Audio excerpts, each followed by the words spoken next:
Shopping for reserve list cards has never been easier.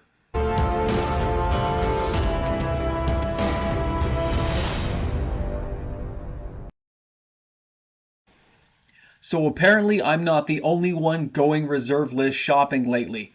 Welcome back everyone, MTG Moxman here. Thanks again for hanging out with me on the channel today. Now, a lot of people will try to time the market, guys. They'll try to find the lowest bottom price they can, and they always think it's going to fall a little bit lower.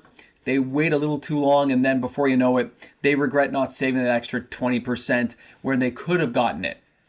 Don't always think that way. Don't kick yourself. Don't beat yourself up. Everyone's trying to time everything to the best of their ability. That's why I always tell you, if you're shopping on the reserve list, set your price point. If you want to get that Wheel of Fortune, you're like, hey, how much is a wheel? Right now they're $300. The low's been this price. I'm hoping to buy it at like $180, even if it's heavily played. Set your price, write it down. It's the easiest thing you can do. But when you see the market the way it is right now, when we see the bear just chasing things down and lowering prices, buying low and selling high on the reserve list, of course, seems like a natural thing. But people just can't believe that the cards are going to go up again. They can't believe that. So they're not willing to take the risk. And then those players who do take the risk, who buy those cards at, 50, 60, 70% off, just like the stock market right now, a lot of stocks, including Hasbro, are down by like 60, 70% in some cases, depending on the stock. Just like the reserve list, 50 to 60% off. Seems kind of weird, right? But it's not. The market goes around, and when money becomes available, these cards will go up again.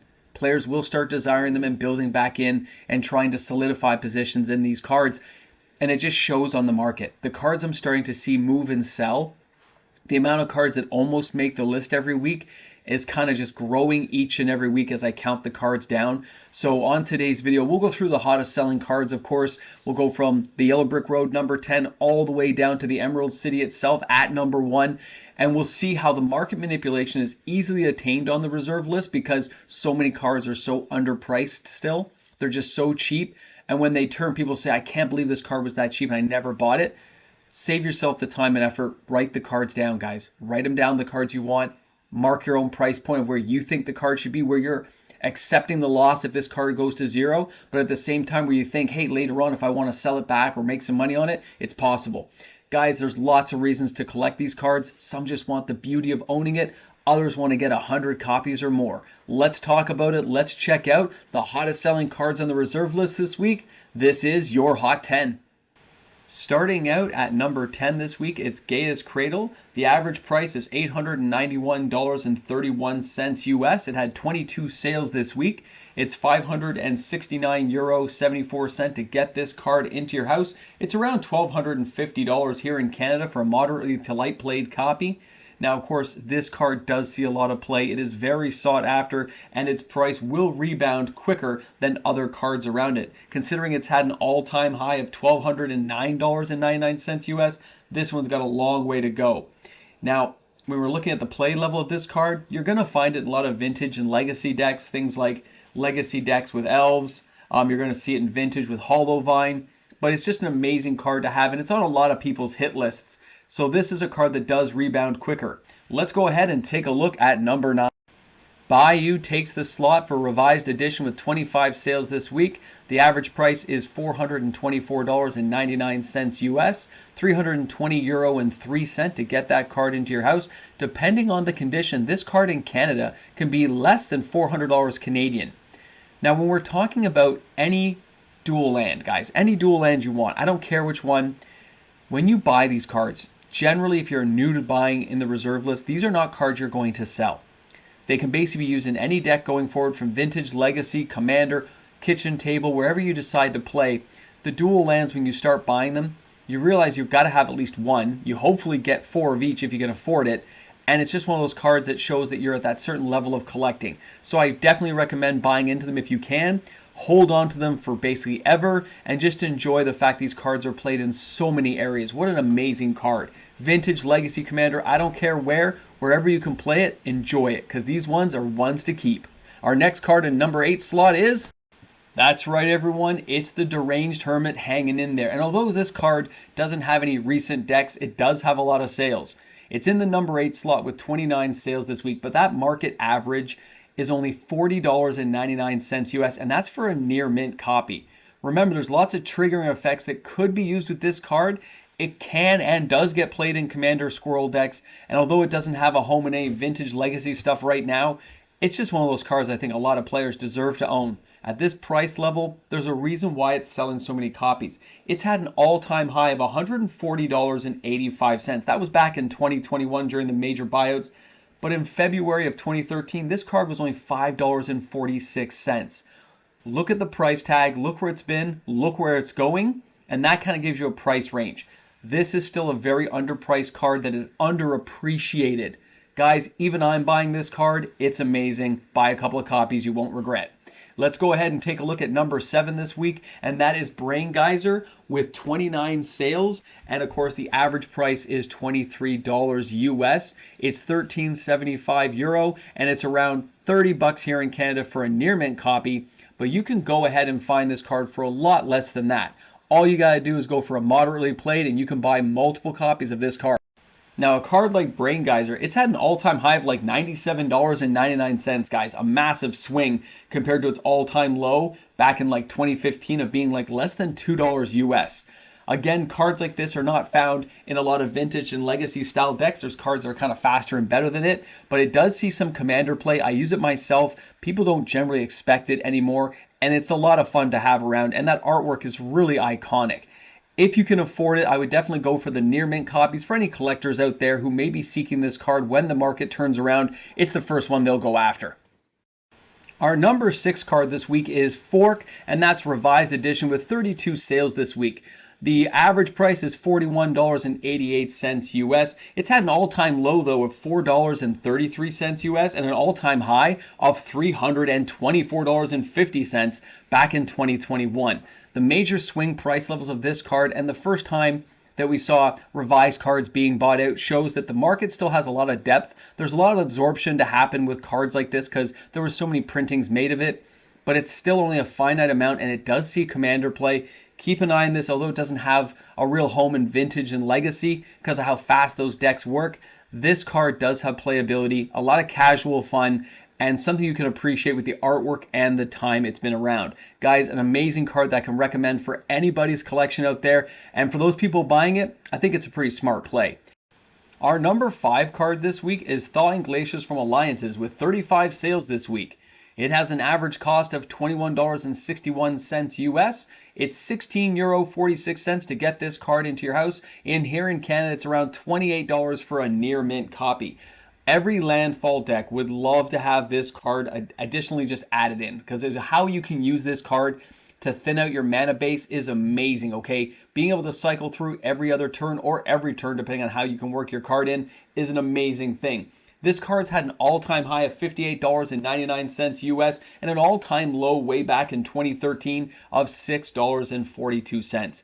This is a card that you will continually see bought up over time, added to decks, and kind of left alone, which means the gradual price increase of this card over the years will not be some giant spike, but just a meandering down a river that slowly goes uphill until you realize this card's past $100, and when that happens, players need to be aware. Let's go ahead and take a look at the number 4 card this week, and that's Rainbow Veil from Fallen Empires with 42 sales. The average price is $7.69 US. It is €6.80 to get this card into your house, and it's around $9 here in Canada. Now, as a Fallen Empires card, this is one of the highest in Fallen Empires ever. It reached a high of $19.99 US way back in 2020. It's had an all-time low, though, of 48 cents back in 2013. The fact it can tap for any color mana and there's ways of sacking your lands and bringing it back can give an infinite amount of mana color pool combinations with cards like Wrenn and 6, Fast Bond, Crucible of Worlds. It's something I've used numerous times to make sure I get the right mana stuff going. Now, it's not found in any vintage legacy decks right now, but it does see some commander play depending on your mana base needs. It's just a fun card to have around. Definitely go for near mint copies. Do I think this card will rebound as fast as others? Probably not, but in the end, it doesn't matter. If you love this card, you're going to be buying it anyway.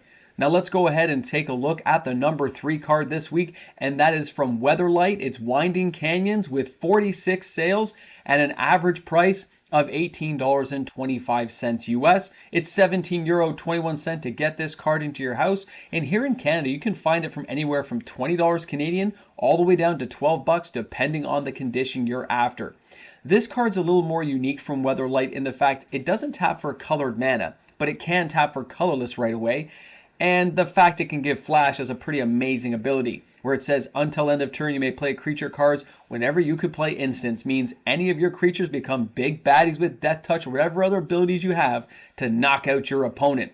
This card does see commander play, and although it doesn't have a home in Vintage and Legacy because those formats are so fast, the casual formats really love having cards like this around. People just don't expect it. At the price point, it's a great card to have, guys. Winding Canyons, get yourself a near mint copy, you won't regret it.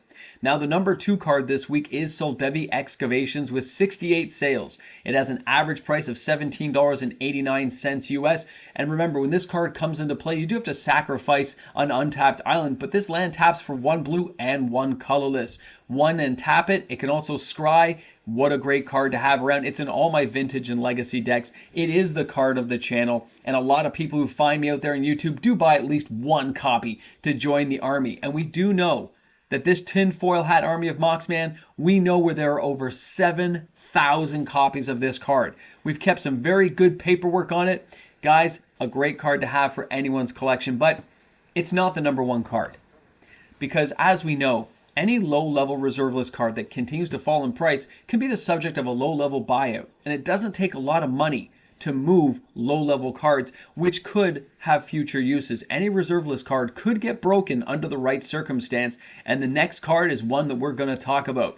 The Yellow Brick Road is done. We're at the Emerald City, and the number 1 card is Xanthic Statue from Weatherlight. 103 sales. The average price is $1.74 US. But guys, a card like this, which comes in as an artifact for 8, doesn't do anything unless you tap the 5 mana to make this a creature with trample, means you can use board clearance spells, board wipes, that leave this card alone until you're ready to activate it late in the game. Cards like this can be a lot of fun to have around in the regular commander format, just casual low-level play, Vintage, janky, Legacy decks, I don't care.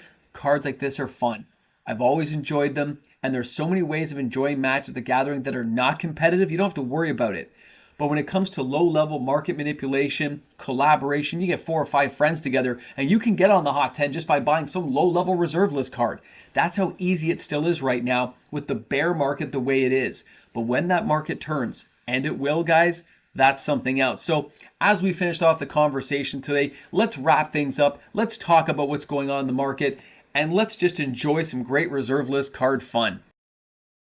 The reserve list market as a whole is very healthy. The sales are still across the board, very leveled out. We have lower level cards starting to sell. Mid-level cards are the ones that are most being sought after. Cards that used to be $150 to $200, those are the cards that players are buying. Cards from Legends. Now the sales may not be high enough to make the hot 10, but I'm telling you now, guys, that's where the market is moving. Low-level Legends cards, guys like Aiden, Oakenshield, all these guys, Abyss, Neither Void, all of them are having a consistent amount of sales. Not enough to make the hot 10 because they are expensive cards, but they're out there moving. As well as tons of dual lands each and every week are selling, but they're all selling around the 10 to 12 copies a week. It's not enough to get on the hot 10, but they're there and they're moving and the sales are happening regularly. When I see regular sales like this and you see the pickups of lower level cards, people are starting to feel at least a little more comfortable about buying some cards like this, or they feel there's cards they want to get and they think it's at the bottom of the market for them and they're choosing to engage themselves that way by buying these cards. I think it's a very interesting time to buy because I think we're near the bottom of it. I think this is the lowest it's going to go for a while, and you may see a lot of trending sideways as the market and as more cash starts to flow into the market. Rates are stabilizing. Job losses are still happening in the world, but there is some flexibility for those with secure jobs, which means they have the ability and the liquidity to start buying into markets like this and buying on the low and selling on the high. So that's where the market is, guys. Thanks a lot for hanging out with me today. Thanks for checking out the Reserve List Hot 10. I look forward to seeing you guys on the live stream this week. And we have a great conversation coming up Monday about the Hasbro Q4 and the actual results and what I've learned after looking over all their portfolio stuff that they gave out to the investors. So let's have a great day today. Enjoy Magic the Gathering, guys, and I will see you all tomorrow. This is that moment, guys, where I get to say thank you to all the fantastic patrons on my channel, all my YouTube membership members, guys. Without their help and support, content creation like this is not possible. The research isn't possible. Thanks again, everyone. Have an awesome day today. Well, you made it to the end. You stuck around and said, what is going to happen at the end? Well, I'm going to tell you to go play some Magic. Get your chores done, get the stuff you have to get done out of the way, and then go have a good time playing. Because you know what? It's a short life. Enjoy every moment that you can to the best of your ability. Guys, have an awesome day today.